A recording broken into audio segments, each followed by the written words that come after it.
Stella by Starlight, Chapter 29. Calling Your Name. Mr. and Mrs. Spencer couldn't stop thanking Stella and exclaiming to her parents, "I thought I'd lost the world when my house went up in flames, but Lord have mercy, that didn't mean anything compared to when I thought I'd lost my sweet baby girl," Mrs. Spencer went on. Hazel still clutched in her arms. "I can rebuild a house," Mr. Spencer added, "but our Hazel—" His voice broke, and he gave Stella what had to be his 20th bear hug. Stella's own parents couldn't stop touching her shoulder, smoothing her hair, brushing off her dress. She still tried to shrug it all off, but when Tony sauntered over simply to say, "Impressive," before heading back to help with the final cleanup, she couldn't help but beam. Now that Hazel was found, the fire was contained, and the house was clearly a loss, a number of folks wearily started making their way home.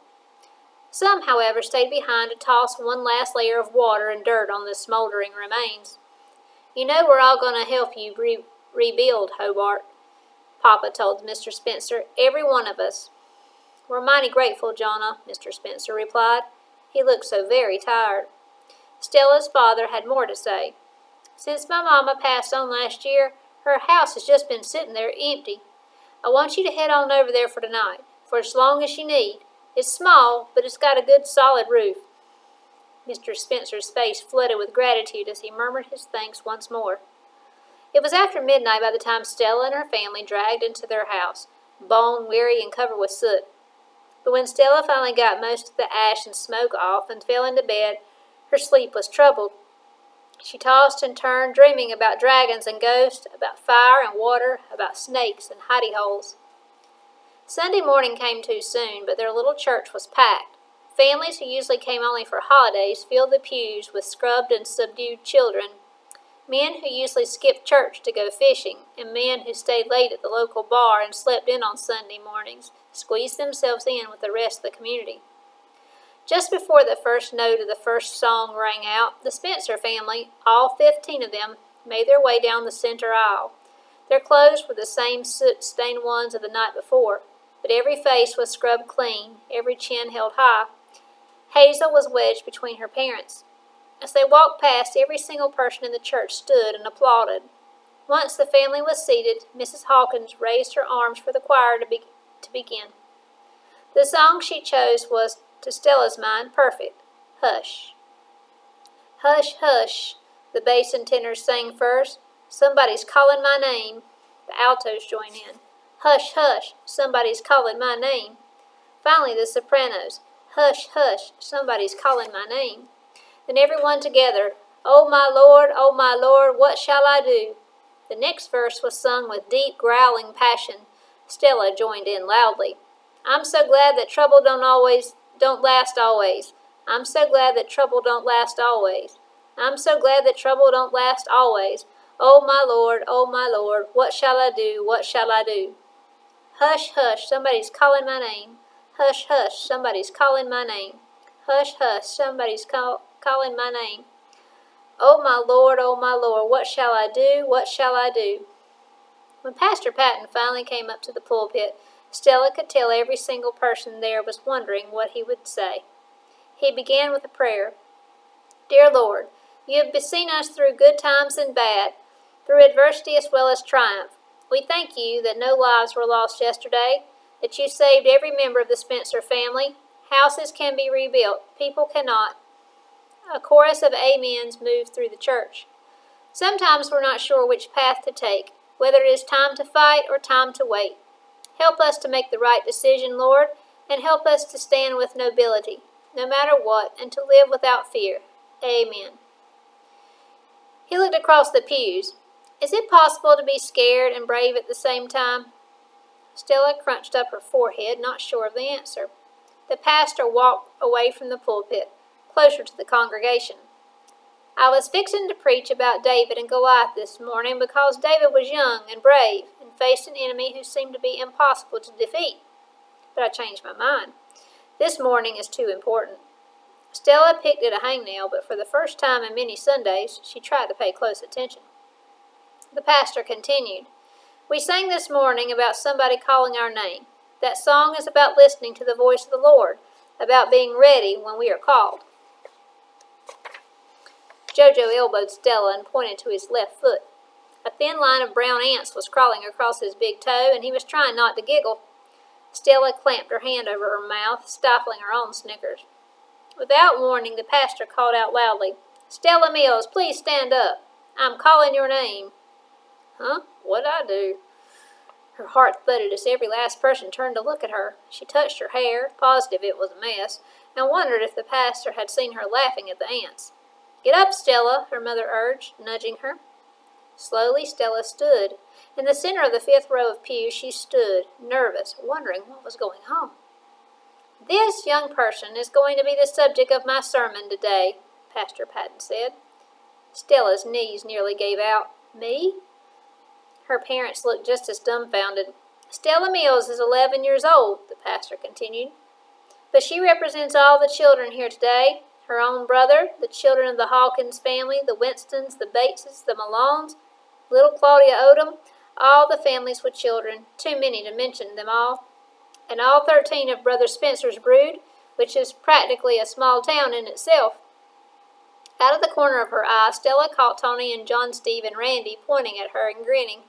She wanted to disappear under the floor. "Yes, this little girl represents all of us. She is youth. She is promise. She is the reason we get up each morning and go to jobs where we are underpaid or mistreated, to work in fields that are dry and parched and refuse to yield. She stands there for all our children." As Stella gaped at him, she sensed her mother sitting up a little taller, her daddy too. Yesterday, in the midst of the heat and the flame, Stella Mills showed absolute bravery and courage as she ran towards the fire to rescue little Hazel Spencer. Stella blinked. She didn't think what she had done yesterday was brave or courageous at all. "And now, Hazel Spencer, stand up." The pastor said, "Stand up, honey. Now I'm calling your name." Stella was relieved when all eyes moved to look at Hazel, who stood up and gazed around with as confused a look as Stella imagined she herself had had on her face. "Because of Stella Mills, Hazel Spencer is with us this morning. Because of Stella Mills, we know what bravery looks like. Because of Stella Mills, we give thanks that this child is with us. Because of Stella Mills, we know why we must keep on believing in our future." "Please stop talking about me and making me seem like something I'm not." Stella felt like screaming. "I want all the children to stand now," Pastor Patton said, "and all of you get up. We value you. We honor you. We sacrifice for you. We're calling your names." As Jojo got up, a bright blue marble clattered noisily to the wooden floor and rolled away. Mama shot him that "how dare you" look, but he just grinned sheepishly and stood with the rest of the children. Stella was mighty glad to be joined by the others. They all looked from one to the other with pleased satisfaction. "We promise to teach you and to guide you," Pastor Patton told them. "Each of you is a David, and you will face many Goliaths in life. The job of the adults is to prepare you, and we will." The grown-ups in the church started to clap and cheer. Then they all began to stand as well and hug their children, other folks' children, and even one another. "Come to the front, children," Pastor Patton called out above the cacophony. "Come and sing for us. Mrs. Hawkins, will you leave them and get on board?" Stella and the others moved uncertainly to the front of the church, but Mrs. Hawkins took control right away, moving the group quickly up to the stage, placing the little ones in front of the taller ones in the back. She gave the signal to Mrs. Grayson at the piano, then lifted her arms, and the children began to sing. "The gospel train a-comin', I hear it close at hand. I hear that big train movin', and a-rumblin' through the land. Get on board, little children. Get on board, little children. Get on board, little children. There's room for many a more. I hear that train a-comin'. It's comin' round the curve. It's loosened all its steam brakes, and strainin' every nerve. Get on board, little children. Get on board, little children. Get on board, little children. There's room for many a more. The fare is cheap, and all can go. The rich and poor are there. No second class on board this train, no difference in the fare. Get on board, little children. Get on board, little children. Get on board, little children. There's room for many a more." Mrs. Hawkins led them through a dozen verses, each one faster and more spirited than the first. By the time they got to the final verse, the children were clapping in rhythm. The grown-ups were singing with them, and Stella could tell that the whole church was filled with a joy that hadn't been there when she walked in. Chapter 30, Church Ladies. Stella rode home with her family in a daze, not sure what had really happened. She heard a loud droning sound and glanced up. "Look, Stella, look," Jojo said, pointing. "An airplane." "Well, that's the cat's pajamas," Mama said, shielding her eyes. Papa pointed as well, but in the opposite direction. "I'm looking at that eagle, flying low and slow. I suspect he's not happy about an airplane taking over his space." Stella watched the eagle circle and glide and thought back to Spoonman's story.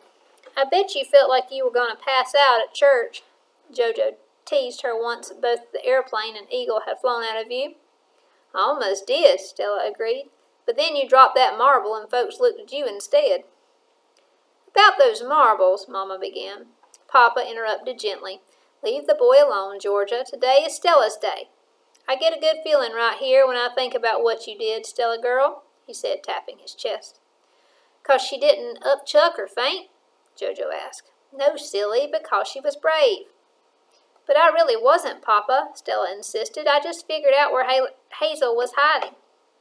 "Ah, but you pushed away your fear in order to figure that's what you did," Papa said. "Speaking of which, I think the preacher did a fine job getting rid of the anger and fear this morning." Mama drummed her fingers on her knees. "But he never really gave any answers about what to do about the Klan." "There are no answers," Papa said. "You've just got to keep going for your family, like the pastor told us. Sometimes bravery is just doing what you got to do." They weren't home 5 minutes. Mama hadn't even had time to stoke the fire when Dusty began to growl. A knock on the door followed. Dusty jumped up, barking fiercely. The dog didn't recognize whoever was at the door. Stella, alarmed, ran to quiet him, but he broke away, his hair standing up in stiff tufts on his back. Her father swung the door open while Stella grabbed the dog more tightly this time. "How do?" Papa said in his deep voice. Stella tiptoed behind him to see. She didn't recognize the 2 mousy white women who stood there. Clearing her throat, the first woman practically squeaked as she said, "My name is Annie Lou Summers, and we are looking for Mrs. Mills. We heard that she could direct us to the Spencer family." "And I'm her sister, Mary Lou," the second lady said, hardly speaking any louder. "We are here from the Bumblebee Baptist Church." Stella's mother hurried over to the door. "Come in, ladies," she said cordially. "Don't let our dog frighten you. We just got home from church services ourselves. Please come and sit a spell." Her mother offered them both a chair at the table. "Would you like some sweet tea?" "Oh, you're very kind, but no, thank you," the ladies said almost at the same time. "We will be leaving directly." They glanced nervously from corner to corner. Stella wondered what they thought of their house, then decided she didn't care. The first woman, Annie Lou, told Stella's mother, "We heard about the terrible fire last night, and the women of our church decided we want to help that poor family whose house was destroyed." Stella's first thought was to wonder if they knew any of the Klan members. She figured they probably did, probably went to church with some of them. Then she chastised herself for thinking mean thoughts. After all, these ladies were here to help. Mary Lou added, "We've brought food, plus we have collected a pile of clothes for the children and some pots and dishes and aprons for the lady of the house. It's all sitting out front in our automobile." "Mrs. Spencer will be very pleased," Stella's mother said graciously. "It's mighty kind of you all." "We'd like to do more. All those children," Mary Lou said, looking as if she wasn't quite sure what to say. "We just wanted to make sure they wouldn't be offended, Stella almost smiled at their discomfort, but her mother filled in smoothly. "The Spencers will be very thankful for whatever you and the kind women of your church have to offer." The ladies decided they would try to be a blessing to the family because of now Annie Lou's cheeks blushed bright pink. Stella started wondering what she would feel like in their living room. "Well, a mercy, we hear there are 13 children." Mary Lou finished for her sister, who was now fanning herself with her handkerchief. "That's true," Stella's mother confirmed. "Would you like to meet them? They're staying in a house right next door for now. I'll walk you over yonder with you." "Oh, thank you kindly," Annie Lou said, standing up quickly. Both she and her sister looked extremely relieved the conversation was over. These here are my children, Estelle and Jonah, Mama said. Would you two like to join us? Annie Lou asked. Stella and Jojo were at the door before the words were out of her mouth. Can we, Mama? Stella asked. Yes, but leave the dog here, and mind your manners. Yes, ma'am. We'll help you ladies tote stuff, Jojo told them. Why, thank you, young man, Mary Lou said, smiling. Stella wasn't going to pass up this opportunity. Do you think there's a chance we could maybe have a ride in your motor car? Stella, her mother said sharply, I'll have none of that. But Mary Lou seemed to understand. I'll make sure you get a ride down the road before we leave, she whispered as they whisked out the door. Stella was in heaven.